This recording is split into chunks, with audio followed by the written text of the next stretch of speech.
Assalamu alaikum. Welcome back to the show. Before we went on to the break, we were discussing ways and practical elements we can use to bridge gaps between our society. One of the key points that was mentioned was that the youth need to interact with the older generation much more. Parents and the parents need to know what the kids are doing, and any social media which is out there, the parents should know what it is and know a rough idea of how to use it, just so that they can keep an eye out on how the kids are using these social platforms, and for the parents to be on the same level as them. An important point now, Sayyid, to talk about is the language barrier. There is obviously a language barrier, and what we're finding is as the generation gap is increasing, we're losing our mother tongue. And I know we mentioned this earlier on, but I think it's also important to also talk about why it's important to have and continue having the mother tongue. Simply because I think a lot of I've heard scholars gather around Ayatollah Sistani recently, and they've asked him this question directly, and they've said Ayatollah Sistani always says, he strongly emphasizes on keeping the mother tongue strong. And how can you elaborate on this and share some light with how we can ensure that the societies that we're living in keep the mother tongue inhabited? I think first of all is that Agha's advice is very, like you said, he always emphasizes on this, that you have to maintain your culture and your mother tongue. And he says that by maintaining your culture and your mother tongue, you'll be able to protect your faith as well. So it's obviously quite an important thing. If we were to examine the fact of knowing another language, then we know, for example, that in schools here in UK, we all are required from secondary school onwards to learn another European language, whether it's French, Spanish, German, sometimes two languages, and many people will pick up those languages. They would study up to GCSE, maybe even do A-level, and they would be able to speak those languages. So there's no reason why our mother tongue, whatever language it might be, whether it's Arabic, Farsi, Urdu, Punjabi, Gujarati, whatever language, that we couldn't learn that. The other thing, of course, is that nowadays, even from and as we've discussed this many times before, regarding what is it that will give me benefit. So nowadays, when you apply for university, when you apply for jobs, on the form they ask you how many languages can you speak. Okay, and obviously, if with all else being equal, having an extra language or two is only going to benefit you. Is definitely going to give you an edge over other applicants. Not only that, when you go in the workplace, the ability to speak more languages is going to give you more accessibility to different markets, more clients, so on and so forth. So it's definitely an advantage to have, not just from a cultural aspect, but even from the worldly aspect. Now, as far as the religious aspect of it is concerned, of course, the religion will be conveyed in whichever language we are speaking. So now we're living in England and we speak English, it's going to be conveyed in English.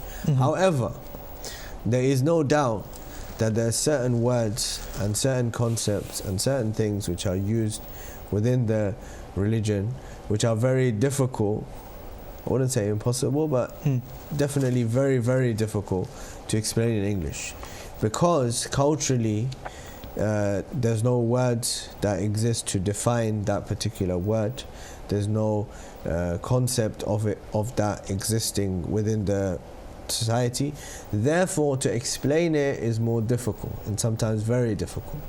Whereas if we are aware of the language and the culture of back home, we would be able to relate to those particular things very easily. For example, in Arabic, Farsi, Urdu, we have a word called ghira or ghaira, which is supposed to be something that all the men are supposed to have.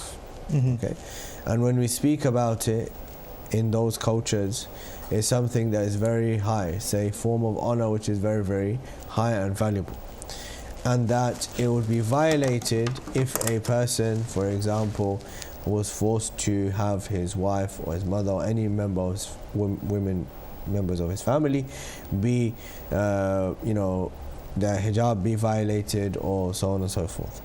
So that is a very important concept, and we say, for example, that Imam Sajjad alayhi salam was tested in this regard about his having to go into the darbar and the bazaar with his aunts and his mothers and sisters in that state. But in English we have no word that could directly translate that word or that meaning that's encompassed within that word. So therefore we have a difficulty in explaining it, because in this society, for example, there's nothing wrong. For example, if your friends, you would introduce your friends to, oh, this is so and so person from my family, and we wouldn't see it as a big deal because of the society that we're living in. Whereas from a religious point of view, it is something very serious and very grave. But because there's no concept of it in this culture, we have a difficulty in explaining it and even practicing it. So that's one example of how holding on to our mother tongue and to our culture would help us within our religious aspect and our religious understanding as well. How can our parents help us to make sure that the mother tongue doesn't die? Me, for example, my father, thanks a lot to him, he took me to the local mosque for the Urdu programs. I didn't understand them, but I sat there anyway, was forced to sit there. And I think me just sitting there, just listening to the Maulana talk, even though I didn't understand a word when I was quite young, made me realize, or made me speak Urdu more fluently, more clearly. And then when I got older, I started to pay attention to the Urdu lectures. Urdu lectures became really important to me, and that's one way in which my dad helped me ensure that the mother tongue doesn't die in me. Unfortunately, there are a lot of youth which don't know their mother tongue, and I think the generation gap as it spreads, I hope not, but we will see. Certainly that's definitely one way of doing it, which a lot of young people would relate to, I think, or people from your age group would definitely relate to. I think it's also important that we have that maintained within the household. The parents don't just speak English in the house, because if they speak English, then they'll have no opportunity to learn their mother tongue. For example, my father also always used to say to me that you will learn English when you go outside, you go to school, you speak to everybody else. So in the house, I want you to learn and speak your mother tongue. So that's one aspect. But also I think we have to be with the times and help and say, like, for example, our community centers should have classes teaching the mother tongue, so that those who want to learn and want to benefit from the lectures, they can also learn and be able to associate and so on and so forth. There also has to be more emphasis on making the topics and the people who are speaking to be relevant, so that young people can relate and actually find it interesting, rather than if they do understand it, they would say, for example, that it's not related, it's not relevant to what we want to know or understand, or what's going on in our lives. Sometimes for us as youth, we find that living in today's day and age, because we can't really interact with our parents and talk to them about things which are happening in our lives, we tend to treat them differently in the household, because, for example, the mother may only speak one language, and you know two, you may see yourself as a bit more superior, and because you may think that the traditional mindset the parents may have will not answer their questions.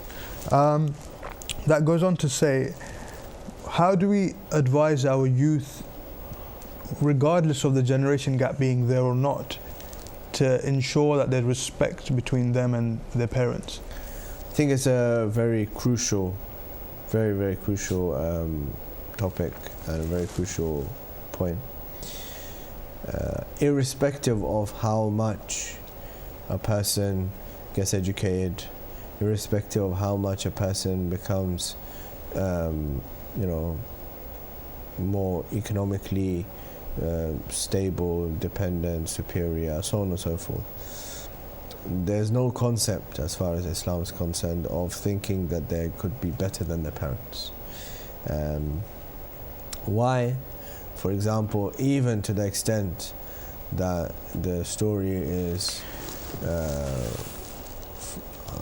the name escapes me at the moment, but one of the fuqaha from the past, who, when he became a mujtahid, they came to, and his mother was alive, and they came to him, they came to her to congratulate and say, congratulations, your son has become a mujtahid.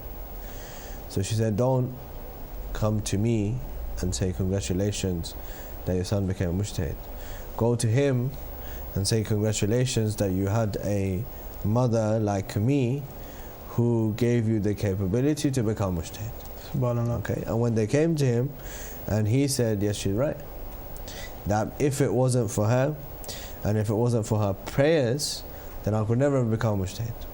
Okay, so even though, obviously, and that's the greatest example, right? That the son's become a mujtahid, but the son is still saying that if it wasn't for her upbringing and her prayers, I couldn't have become mujtahid. Absolutely. Okay? Even though the mother's not a mujtahid. Okay, so from that aspect, like intellectually, if you like, the mujtahid son is superior, but he's still saying that even then, I'm not allowed to think that I'm better because this is, and for example, the greatest way to understand this is from the narration, famous narration that you always hear and have read, I'm sure, that the person took his mother for Hajj, and he carried her on his back, and he did tawaf and sa'i and everything and so on and so forth. And then he came back and he said to the Prophet ﷺ that, did I pay off the debt that my mother has on me for bringing me up and doing everything, because this is what I did? And the Prophet ﷺ replied, no, when you were in the womb and your mother turned over and she said, so she sighed, you didn't even pay off even that. Imagine, you didn't even pay even that sigh that she made when she was pregnant with you. So he said, why? And Rasulullah ﷺ replied that because she did everything in her life so that you could have a better life, whereas whatever you're doing is waiting for her to die. And that is the reality, right? So if we appreciate that aspect, that whatever I am, however educated I've become, however much financially superior I've become, how much stable I've become in terms of wealth, in terms of whatever, cannot make me superior, because whatever they did in their life was to make sure my life became better. But whatever I will do for them now is waiting for them to die, because I know that they're going to die, right? So from that aspect, I think if we reflect on this particular point, that this is the key aspect, that yes, parents have this great responsibility, no doubt, but the children have this responsibility towards their parents, that they have to know and appreciate and understand that whatever you might achieve in your life is due to them. There's another story I was reading, it's similar to this. I think I'm not sure who the Maulana was, but it was a scholar in in Karbala, and he says he dreamed that there was this man which used to come in front of the Imam Hussein's shrine, and he used to smile in a way that Imam Hussein is smiling back at him. And so the scholar asks, he goes up to this person, he says, why do you smile like that? And he says, I come from a very far place, so when I come here I feel peace because of my traveling and because I've met my Imam. He says that my parents, they're very old, and we alternate every Thursdays on bringing them here. I carry my mum and I carry my dad. However, there was this one occasion where my mum was saying, listen, I'm not going to make it this time. You can take me to Imam Hussein's shrine, but the weather was really bad. She was really ill.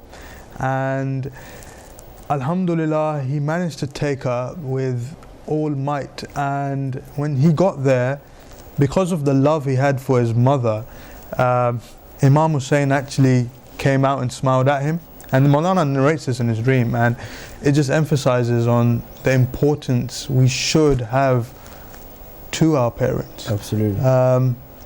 And obviously the Ahlul Bayt and their powers and how they see this as important, we should see as important as Absolutely. Well.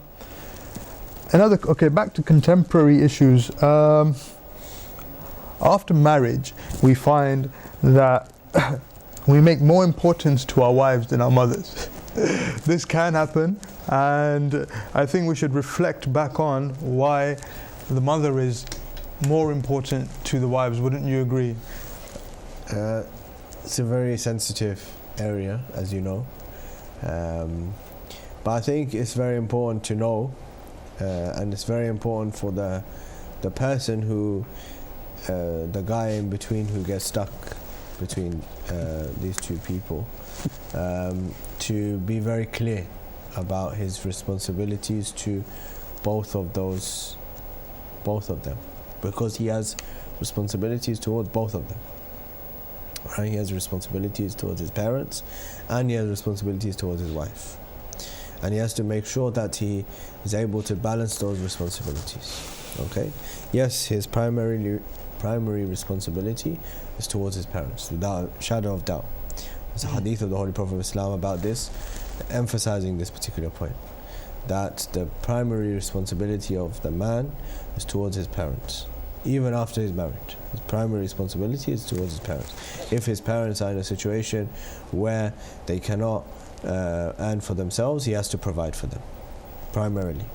Then number two, his responsibility towards his wife.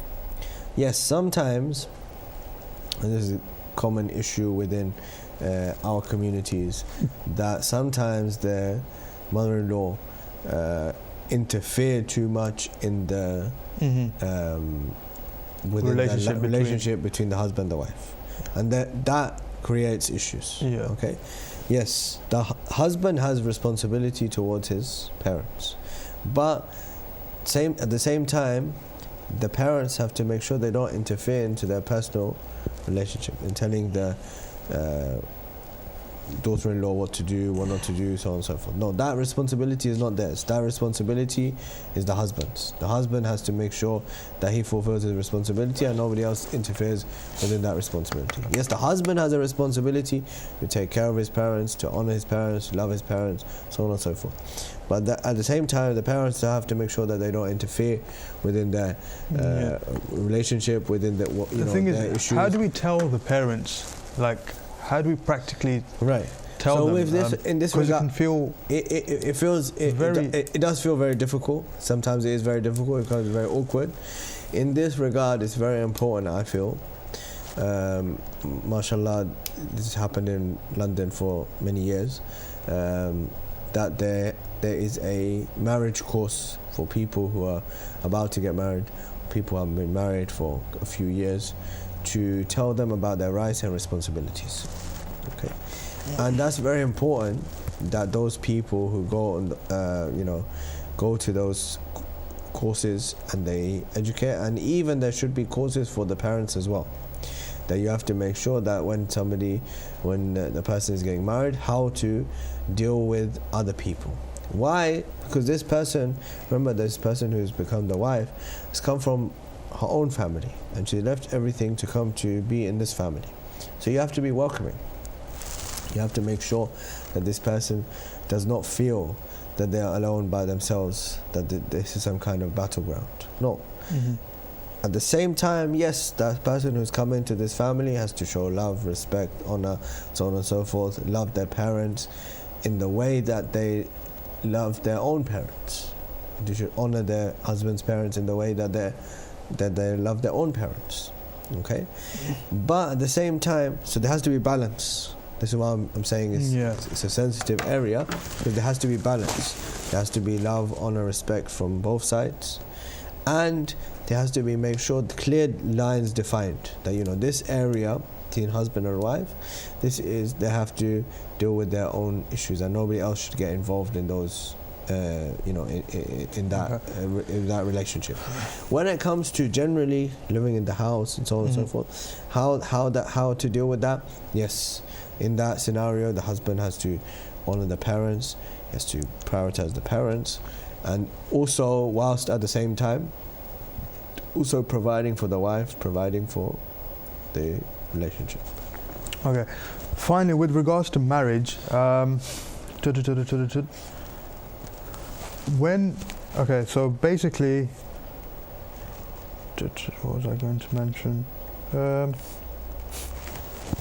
Sometimes we find that because of marriage, the cultural aspects which the parents may have can affect, that traditional mentality can affect that person wanting to trying to get married.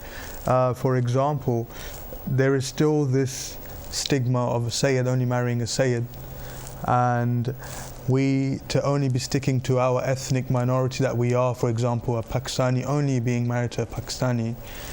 What is a religious point of view on this? Should we stick to our own culture? Should we explore other cultures?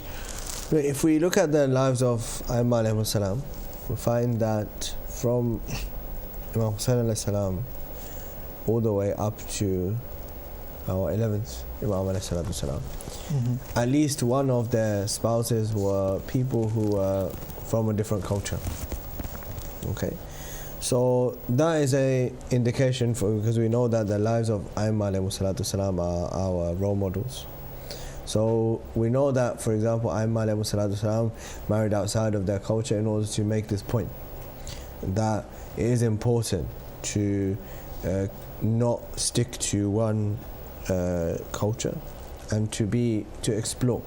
Okay, it might be that we find the person who's best suited for us is from our own culture.